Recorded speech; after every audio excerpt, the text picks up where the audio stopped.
Yang kedua, ini dulu sudah kita pelajari. Fawailul lil musallin alladzina hum an salatihim sahun. Salat itu ibadah besar. Tapi kok bisa diancam neraka wel atau lembah wel? Karena ada situ rahasianya. Satu lalai, ya kan? Satu apa lagi? Ya kan? Yuraud, ya kan? Ria. Jadi amalan besar kalau dia lalai-lalai mengerjakan, dia ria di situ menjadi amalan itu menjadi ringan. Nah, cocok kan? Wa amman sakulat khafat mawazinu fa ummuhu hawiyah. Ada amalan. Berarti maksudnya memang untuk umat, maksudnya yang untuk kita yang berislam. Iya. Kafirun. Kafir itu udah selesai. Udah finish. Sampainya lah jalan neraka. Yang dituntun itu kan yang beriman. Sholat ini contohnya kan. Yang sholat ini siapa nih? Nanti kan ada istilahnya syarat sah sholat itu kan, ya kan? Ada sunat sholat, ada syarat sah sholat, ada rukun sholat. Dia sah sholatnya itu nanti kalau memenuhi syarat Islam, baligh, berakal, nah gitu. Islam tuh pertamanya tuh bu. Kalau ndak Islam yang mengalami sholatnya. Berarti yang dikejar oleh ayat ini adalah orang-orang yang seperti kita ini, yang sudah beriman, yang mengaku menjadi Islam kan. Nah kalau dia sholat ternyata masih ada sholatnya itu lalai, yang kedua sahun, dia akan nanti menjadi ringan gitu. Kursi bang. Oke. Tapi masih di dalam waktu kita ke sholat di mana? Ya. Masih belum habis waktunya. Kalau sekali, kan dulu kita bagi ya, kita bagi 3. Awal, menengah, dan akhir. Kalau memang ada halangan, umpamanya, kayak uzur umpamanya. Anak tidak ada yang menjaga do. Itu tidak bisa melaksanakan sholat. Ada tamu nggak dalam sana? Nah kalau tamu tidak uzur tuh do. Kalau tamu itu disuruh tamu itu ikut sholat, ya kan? Tamu tiba, Allahu Akbar, Allahu Akbar. Alhamdulillah, pas lo ibu tiba, sholat berjamaah dulu, baru buat etongan. Itu namanya. Ya kan? Bagaimana tiba ibu tadi ke masjid? Apa nak tiba? Dia ada tamu. Itu namanya tamu ke mawak neraka tu mah. Iya kan?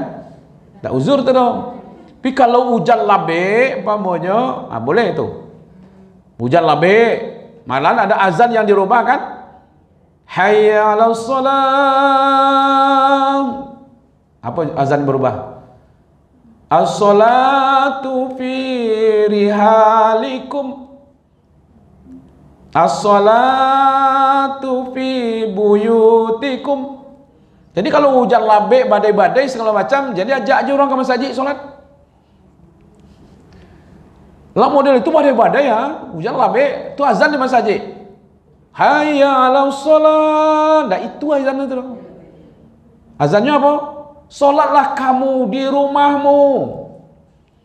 Makanya orang lagi hujan labek-labek itu malah sholat boleh dijamak. Itu uzur namanya tuh. Ya, boleh. Kalau hujan-hujan ini pasuannya ke masjid.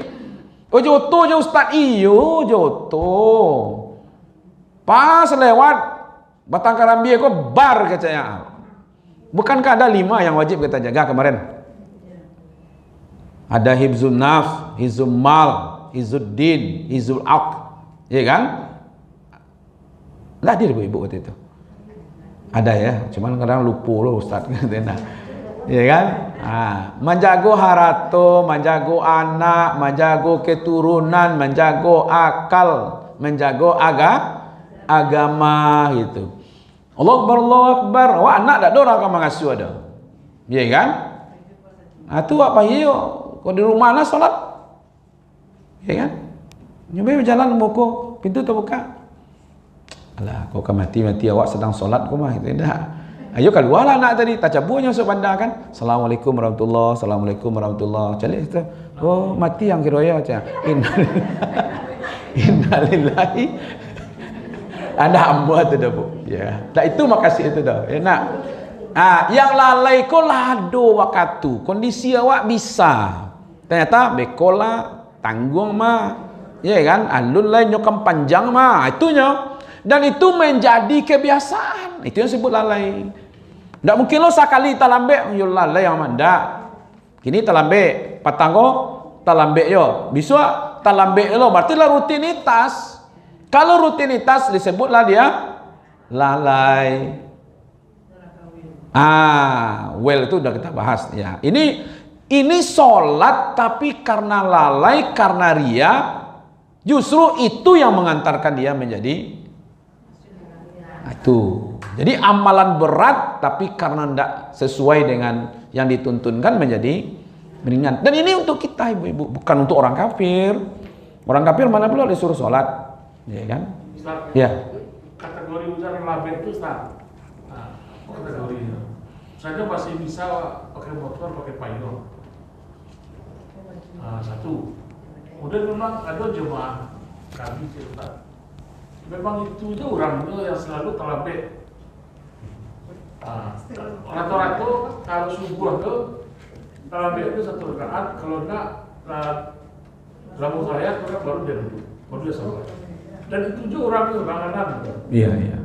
Itu sejak saya tinggal di situ seperti itu. Baik, begini Bapak Ibu. Pertama kategori hujan lambe. Ya. Iku ndak hujan batu, hujan ameh gitu dah. Ini hujan ameh di negara orang, hujan batu di negara awak. Kedua-duanya hujan bu. Ya, kalau hujan ameh pi sekilo sekali turun kan. Hati aja tu. Hujan lambe itu kan ada rinai, ada hujan lambe kan. Ya, memang normal saja sebenarnya.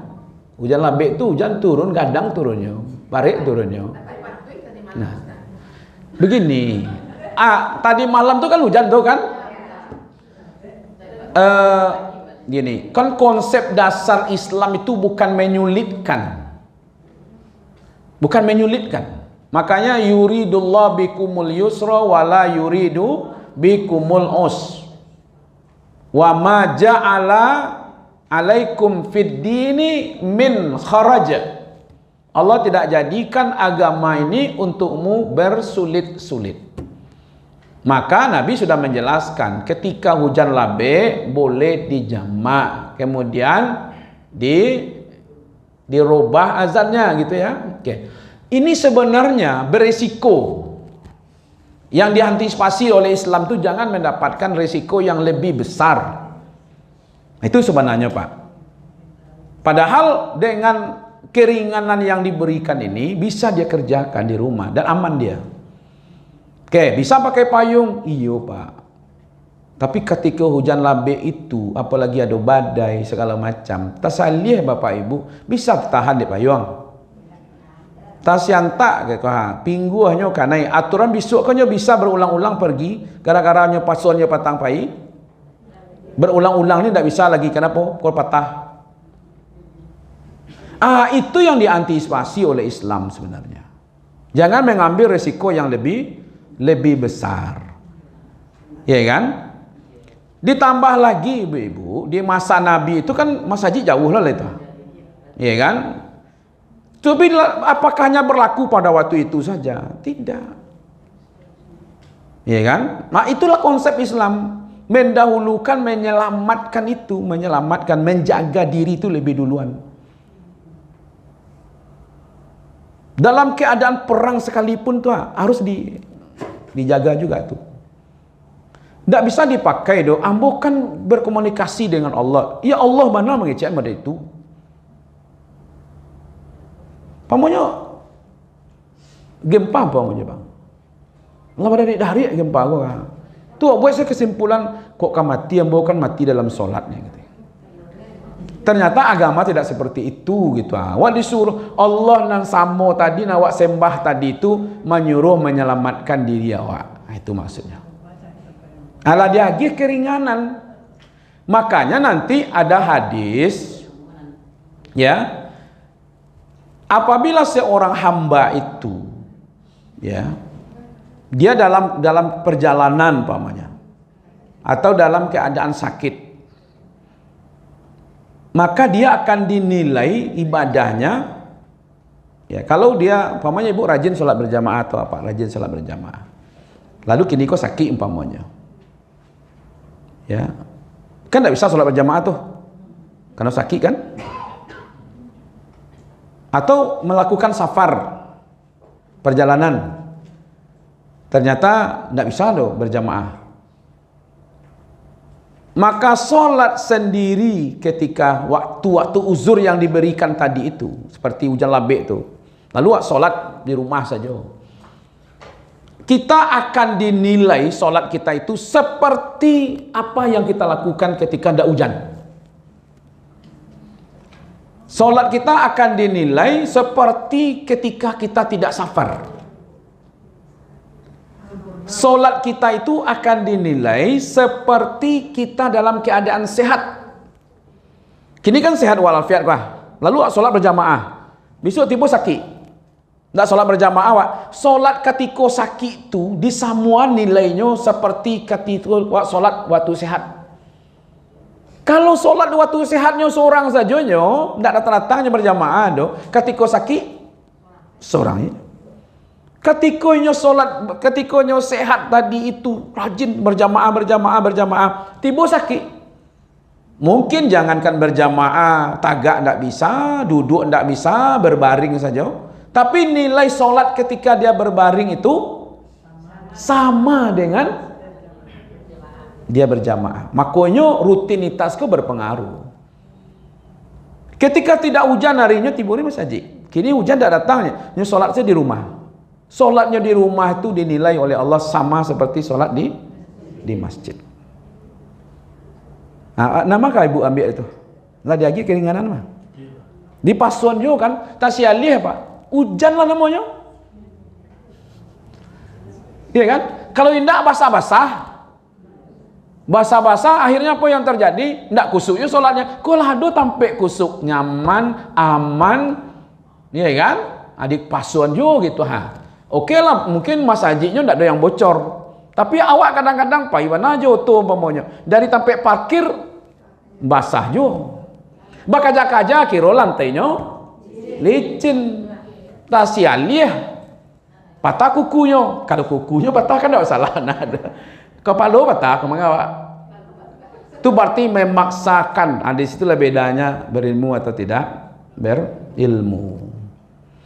Nah, kalau dia menjadi kebiasaan, memang ada juga yang seperti itu. Mungkin dia mengejar sholat sunatnya di rumah, bang. Ada beberapa orang jemaah sholat berjamaah ini, maunya subuh. Dia ngambil utama sholat sunat itu kan di rumah.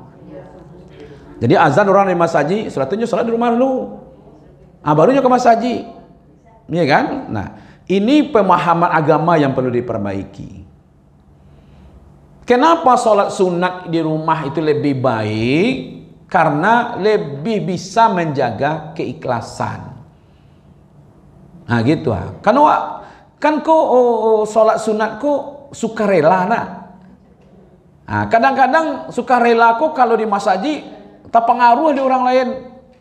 Nah, kalau di rumah itu kan dibuktikan nanti itu. Ketika ibu-ibu tidak bisa sholat ke masjid zuhur umpamanya, lain sholat sunat dulu. Lain tidak langsung saya sholat zuhur saya langsung. Itu awak tahu tu nyo. Sialah lo kamera di rumah kan. Apa kau tiba di masjid? Taruh solat. Tiba di rumah hendak. Berarti kita dipengaruhi oleh kondisi itu. Ketika kita solat di rumah itu tetap saja walaupun sendiri, tetap solat rawatibnya ada, solat sunatnya ada. Setelah solatnya itu berarti di situ sudah ada nilai. Tidak dipengaruhi oleh tempat dan waktu gitu. Tapi kalau model awak jauh dari rumah awak, mengapa di pasuannya? Ya, solatlah di masjid. Ya kan? Ke rumah Nabi di sebelah kau. Azan Bilal, sudah azan tu orang solat sunat. Dalam sudah itu Nabi diberitahu, ya Rasulullah, jemaah sudah siap. Nabi masuk. Pas masuk Nabi ke dalam masjid, lalu iqamat. Nabi memang solat sunatnya di rumah. Karena masalah di masjid. Tapi kalau rumah awak jauh, solat lu di rumah kan, akhirnya talambe solat berjamaah gara-gara solat sunat. Berarti kan diperluri itu ilmunya tuh. Iya kan? Nah gitu. Apalagi rutin lo gitu, iya kan? Oke ya, itu.